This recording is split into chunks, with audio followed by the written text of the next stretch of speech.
ദൈവനാമത്തിന് മഹത്വമുണ്ടായിരിക്കട്ടെ. പ്രിയപ്പെട്ടവരെ, ഞാൻ ബിൻസി ജിജോ. ട്രാക്ക് MCMFന്റെ നേതൃത്വത്തിൽ ഈ മാസം നടത്തുന്ന ധന്യന്മാർ ഇവാനിയോസ് പിതാവിന്റെ ജീവിതത്തെ ധ്യാനിക്കുന്ന ഈ അവസരത്തിൽ എനിക്ക് നിങ്ങളോട് പറയാനുള്ളത് പിതാവിന്റെ സഭാഐക്യത്തിന്റെ ദർശനത്തെക്കുറിച്ചാണ്.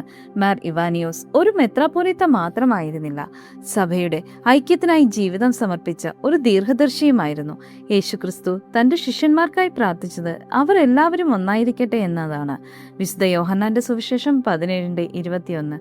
ഈ പ്രാർത്ഥന തന്റെ ജീവിതത്തിൽ സാക്ഷാത്കരിക്കണമെന്ന ആഗ്രഹം മാർ ഇവാനിയോസിന്റെ ഹൃദയത്തിൽ ശക്തമായിരുന്നു. മാർ ഇവാനിയോസ് പിതാവിന്റെ ഏറ്റവും വലിയ സ്വപ്നങ്ങളിലൊന്ന് സഭയുടെ ഐക്യമായിരുന്നു. 1930 നടന്ന സഭാ ഐക്യം അദ്ദേഹത്തിന്റെ ജീവിതത്തിലെ ഏറ്റവും വലിയ നേട്ടമായി മാറി. ഈ ഐക്യം ഒരു ഭരണപരമായ മാറ്റം മാത്രമായിരുന്നില്ല, മറിച്ച് ക്രിസ്തുവിന്റെ സഭയുടെ ഏകത്വത്തിനായുള്ള ആത്മീയ യാത്രയായിരുന്നു. അതിലൂടെ മലങ്കര കത്തോലിക്ക സഭയുടെ വളർച്ചയ്ക്കും നവോത്ഥാനത്തിനും അദ്ദേഹം അടിത്തറ പാകി. മാർ ഇവാനിയോസ് നമ്മെ പഠിപ്പിക്കുന്നത് യഥാർത്ഥ ഐക്യം സ്നേഹത്തിലൂടെയും വിനയത്തിലൂടെയും സത്യത്തോടെയുള്ള വിശ്വസ്തതയിലൂടെയും മാത്രമേ സാധ്യമാകൂ എന്നതാണ്. ഇന്നത്തെ സമൂഹത്തിലും കുടുംബങ്ങളിലും സഭയിലും ഈ ഐക്യം വളർത്താൻ അദ്ദേഹത്തിന്റെ മാതൃക നമുക്ക് പ്രചോദനമാണ്.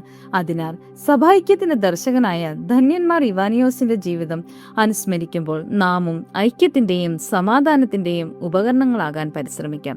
നമുക്ക് പ്രാർത്ഥിക്കാം. കർത്താവേ, മാർ ഇവാനിയോസ് പിതാവിനെ പോലെ സഭയിലും സമൂഹത്തിലും ഐക്യം വളർത്തുന്നവരായി ഞങ്ങളെ രൂപപ്പെടുത്തണമേ.